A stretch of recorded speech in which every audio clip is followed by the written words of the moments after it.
Il est 13h à Conakry. Merci de votre fidélité. Bienvenue dans ce journal dont voici les titres. Les travaux de construction des locaux des services du Trésor sont lancés à Fria et à Dubreka. La pose de la première pierre s'est déroulée en présence du ministre des Finances, une initiative présidentielle pour améliorer le travail des services à la base. Retrouvailles des jeunes de Kissi Faramaya, le temps d'une rupture collective à la faveur du mois saint de Ramadan. Occasion aussi de raffermir les relations de fraternité et de prier pour la Guinée. On va en parler dans ce journal.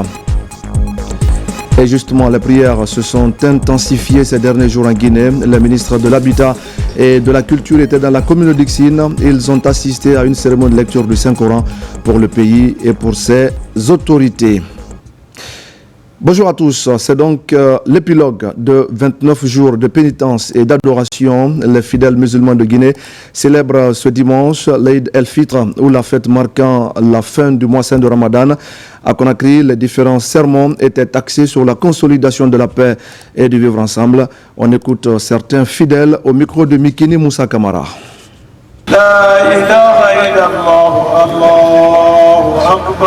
Donc on va remercier Dieu, alhamdulillah. Aujourd'hui, on a fini maintenant les jeûnes. Donc tout le monde va célébrer aujourd'hui, de Bolivie jusqu'à Youmou. Tout le monde va faire la fête aujourd'hui. Donc vraiment, on est tellement contents.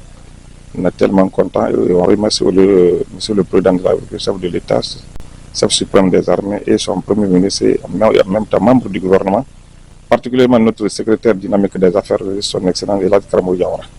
Donc vraiment, on les félicite. Vraiment, le message là, donc, ça concerne maintenant la paix et la cohésion sociale. Il faut qu'on se donne la main. On ne peut pas développer un pays sans donner la main. Donc tous les Guinéens, on appelle tous les Guinéens de se donner la main. On va vivre ensemble, on va monter ensemble, descendre ensemble, on va conjuguer un seul verbe pour que la Guinée aille en avant. Là, on est à la Tanobi, on a un Sinkarouke, on a un Sinkaroudo. Le président de la jeunesse l'a dit, Symphonia Kasla. On est cassé ça le fois latin. Donc, Jakuba Kanti, Nafuli et Symphonia Kabela de Nebi, Ambra Sali Herrero. Anya ala trala man sabaye ninyo siamandama ala mokranya. Donc on a folie mais yimbiuleti au nom de toute la jeunesse de Kassi Symphonia. Tout d'abord, gloire à Dieu, le créateur du ciel et de la terre. Comme vous le dites, nous venons de célébrer l'Aïd al-Fitr qui marque la fin du jeûne musulman. Au nom de Monsieur le Président de la République, chef suprême des armées, chef de l'État, mon collègue Fana Souma, ministre de l'Information, se joint à moi pour souhaiter bonne fête au peuple de Guinée, pour prier le Tout-Puissant Allah d'accorder la très bonne santé à son Excellence, Monsieur le Président de la République, à son Excellence, Monsieur le Premier ministre, chef du gouvernement, la bonne santé à l'ensemble des membres du gouvernement, la bonne santé et l'unité nationale pour tout le peuple de Guinée. Nous prions que cette fête contribue à renforcer l'unité, l'amour, la cohésion sociale entre tous les Guinéens. Nous prions Dieu que notre pays soit un havre de paix. Voici le message, le bref message que j'adresse au nom du premier responsable de ce pays, à l'ensemble de mes co-religionnaires, à l'ensemble du peuple de Guinée, que Dieu exauce nos prières, qu'il accepte nos vœux. Pour terminer, je remercie du fond de cœur l'ensemble des responsables religieux de ce pays qui, tout au long de ce mois de pénitence, ne se sont jamais fatigués, ne se sont jamais découragés de nous accompagner par leurs sages conseils. Ces conseils ont servi. Les femmes ont respecté les consignes données. La jeunesse a été disciplinée. Nous avons passé ce mois saint dans la cohésion, dans l'unité nationale. Que Dieu préserve la Guinée. Je vous remercie. Dans le reste de l'actualité, c'est cette fin de détention pour le capitaine Moussa Dadis Camara. Cette liberté fait suite à la grâce accordée à l'ancien président de la transition 2009. Le capitaine Dadis a purgé une peine de prison de 20 ans en lien avec les événements du 28 septembre 2009. Un acte du président général Mamadi Doumbouya qui vise à promouvoir la réconciliation. Une clémence qui intervient après un décret visant à indemniser les victimes des massacres du 28 septembre. Tcherno Younoussaba. Un dénouement heureux pour le capitaine Moussa Dadis Camara, le co-détenu de Toumba Diakité, colonel Tchegoro Camara et autres bénéficient de la clémence du chef de l'État, le général Mamadi Doumbouya.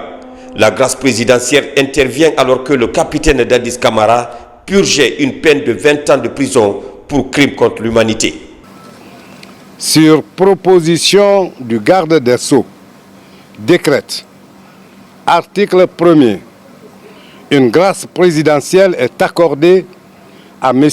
Moussa Dadis Camara pour raison de santé. Article 2. Le garde des Sceaux, ministre de la Justice et des Droits de l'Homme, est chargé de l'application du présent décret. Article 3. Le présent décret, qui abroge toute disposition antérieure contraire, prend effet à compter de la date de sa signature et sera enregistré et publié au journal officiel de la République. Conakry, le 29 mars, signé Général Mamadi Doumbouya.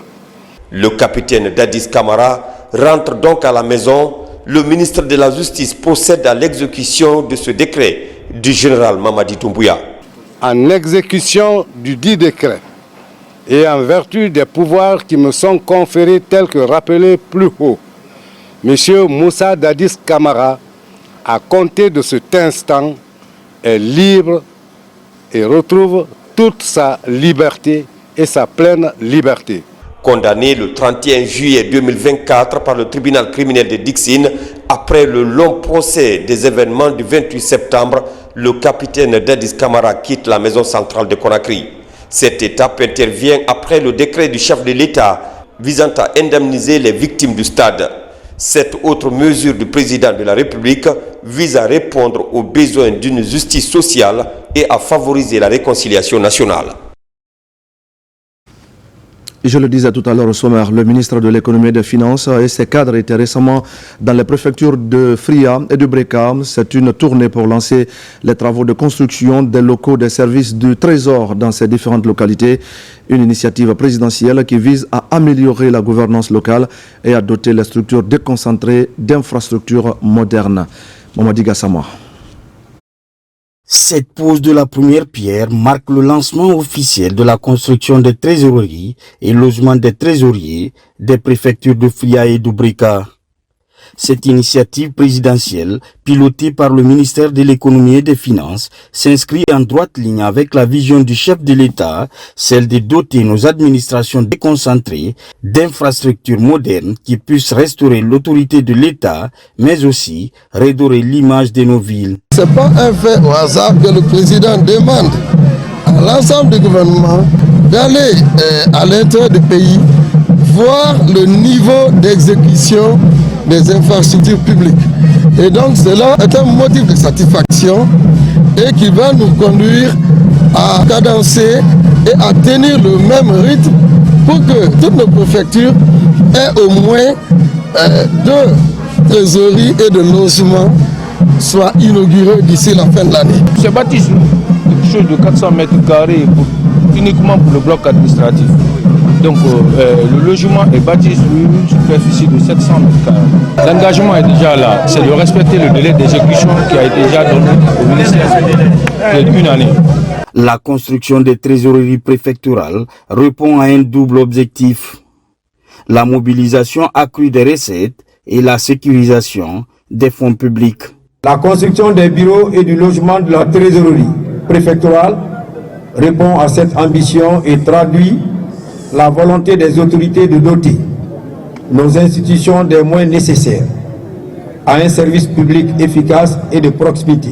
Ces édifices, une fois achevés, permettront de rapprocher l'administration centrale aux services déconcentrés avec pour enjeu l'amélioration de la gestion des finances publiques. Merci Mamadi Gassama. On va encore parler du mois saint de Ramadan qui tire sa révérence. Le mois de Ramadan aura donc permis aux fidèles musulmans de se retrouver par exemple autour d'un repas. C'est le cas des jeunes ressortissants de Kissidougou qui viennent d'organiser une rupture collective, un moment de partage et de renforcement des liens de fraternité. Ali Badara Kondé. Cette rupture collective est organisée par les membres du mouvement des ressortissants de Kisifarmaya, ici au quartier Nongo, dans la commune de Ratoma. Ce moment de communion est une occasion pour ces membres du mouvement des ressortissants de Kisifarmaya de renforcer la solidarité entre les Guinéens, plus particulièrement les ressortissants de Kisifarmaya. Je commence à remercier Allah qui nous a permis de vivre cette journée du 28e du mois de Ramadan. Et on a vécu qu'à Alhamdulillah. Et je remercie également le chef de l'État qui nous a permis, à travers la stabilité, à travers la paix, la calmie aujourd'hui dans notre pays. Sans la paix, on ne pourrait pas être là aujourd'hui. Il faut dire que cette rupture, cette cérémonie est organisée par le réseau des ressortissants et amis de Kissidougou. Je remercie tout le monde, tous ceux qui ont pu faire ces déplacements pour faire la rupture avec nous. Comme vous le savez, cette année est une année spéciale où les deux jeunes se font au même moment. C'est une bénédiction pour notre pays, c'est une grâce pour notre pays. Parce que tout cela se fait parce qu'il y a la paix. Et cette paix a été prônée par le chef de l'État, le général des corps, Mamadi Doumbouya. La rupture collective du jeûne est un moment de partage et de solidarité. Pour ces fidèles croyants, c'est un moment de réaffirmer leur solidarité entre les ressortissants de Kissidougou. Nous avons reçu dans notre quartier l'invitation de M. Komara et ses collègues, les ressortissants qui sont venus faire la rupture du jeûne dans notre quartier au nom de tous les fidèles musulmans qui prient avec nous dans notre mosquée.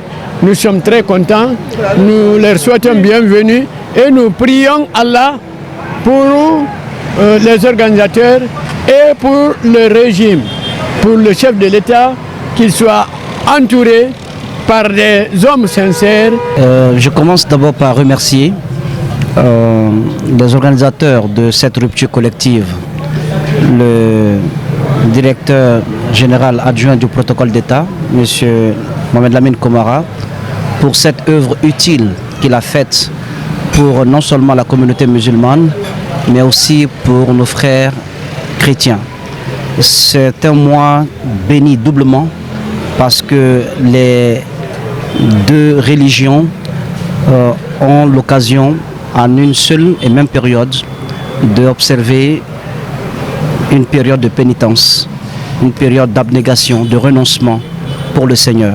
Cette initiative des ressortissants de Kissidougou vise à promouvoir les valeurs religieuses basées sur la cohésion sociale et le respect mutuel. Rupture collective également dans la région de Farana. Le gouverneur et ses collaborateurs se sont retrouvés pour communier en cette période de pénitence, un cadre de promotion et de renforcement des liens de fraternité entre les administrateurs d'un côté, entre les musulmans et les chrétiens de l'autre. Ibrahima Oulin Fofana. Au domicile du gouverneur général de 2e section Boundouka Kondé, ce rendez-vous est très significatif. Ici sont réunis des administrateurs musulmans et chrétiens pour promouvoir la paix et surtout l'entente entre les cadres régionaux, préfectoraux et communaux de Farana. Je remercie particulièrement monsieur le gouverneur de la région qui a eu l'initiative d'en faire. J'ai passé beaucoup d'années à Farana, j'en ai vécu, mais je peux compter au bout du doigt qu'une telle rencontre pendant ces périodes de pénitence, c'est salutaire et je l'ai vu avec lui. Je prie Dieu que cet esprit de fraternité soit beaucoup plus renforcé davantage. Le gouverneur a pris cette initiative pour renforcer l'entente entre nous à Farana. nous devons nous aimer pour la prospérité. Après la prière du crépuscule, des prières et bénédictions sont formulées. Un cadre idéal de renforcement des liens de fraternité entre les Guinéens. Nous commençons par remercier Dieu pour nous avoir donné le temps de participer à cet événement heureux. Nous sommes retrouvés ici et pour pouvoir procéder à cette coupure collective, pour communier ensemble, de renforcer nos relations de travail, nos relations religieuses. Nous sommes là aujourd'hui, musulmans et chrétiens. Ce que nous recherchons, la paix, la quiétude, c'est ce qui peut nous amener au développement. Et c'est ce qui est initié par Monsieur le Président de la République, son Excellence générale Mamadi Doumbouya. C'est cette initiative que nous sommes en train de perpétuer partout. Cette rencontre est appréciée par les administrateurs et les citoyens de Sankara. L'idée vise à consolider les relations sociales et administratives. Ici, l'initiateur promet de pérenniser l'initiative qui cadre avec la volonté du chef de l'État de rapprocher les Guinéens.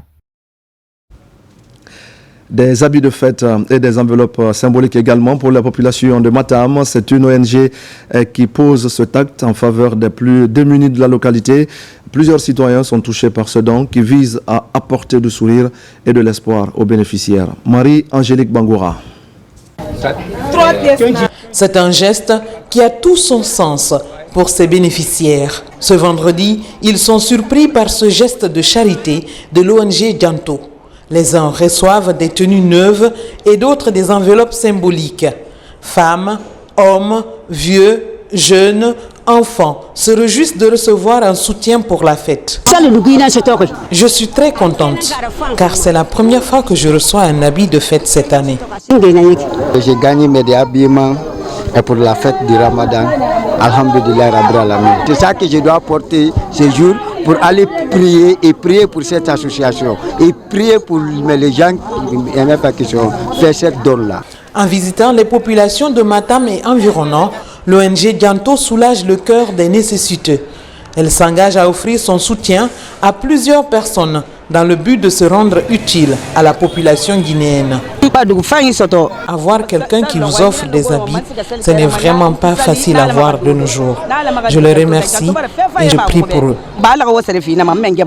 Comme tout le monde le sait actuellement, la conjoncture actuelle de la ville, du coup les gens ont du mal à manger, à plus forte raison de s'acheter des habits. On s'est dit que si on pouvait lancer un cri de cœur à ceux qui en ont, pour venir au secours de ceux qui n'en ont pas. On a pensé à eux pour qu'au moins ils fêtent dans les bonnes conditions, bien contents, comme nous aussi.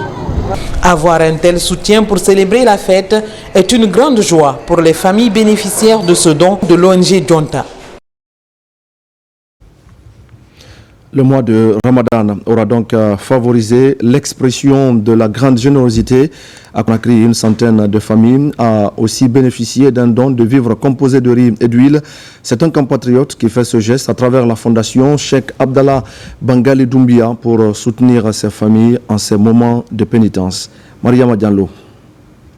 Au cours des 10 derniers jours du Ramadan, l'on enregistre plusieurs œuvres de charité dès la nuit du destin.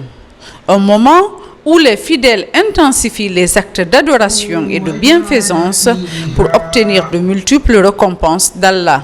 Cet instant particulier est mis à profit par El Hadj Mamadou Saliou Fofana à travers la fondation Cheikh Abdallah Bangali Doumbouya d'offrir des vivres à plusieurs familles de Conakry. C'est une manière de solidariser avec mes concitoyens, surtout ceux qui n'ont pas les moyens pour subvenir à leur alimentation normale pendant le Ramadan.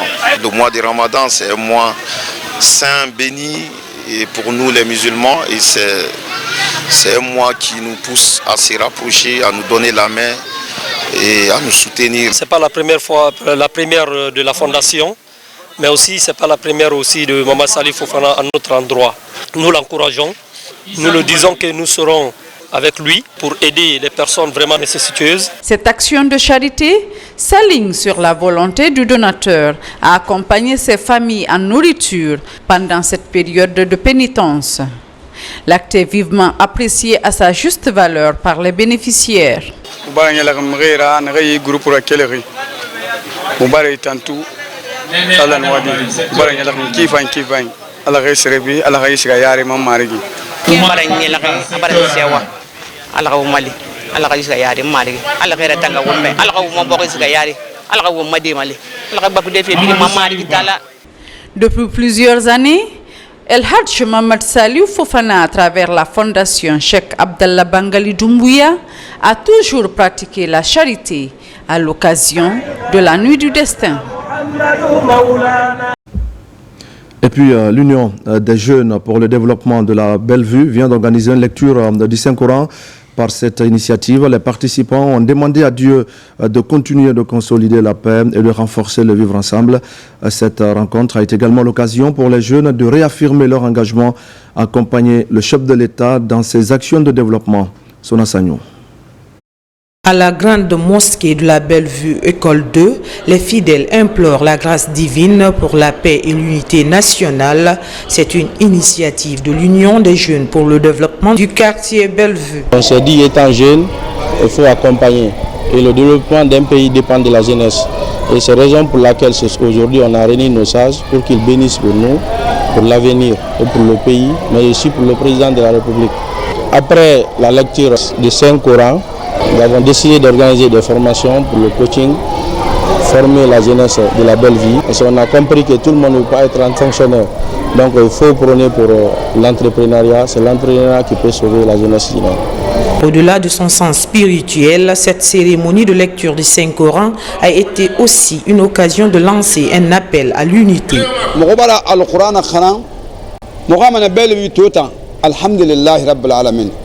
Nous sommes fiers de ces jeunes. L'initiative est salutaire. Nous devons tous œuvrer ensemble pour l'unité et la fraternité.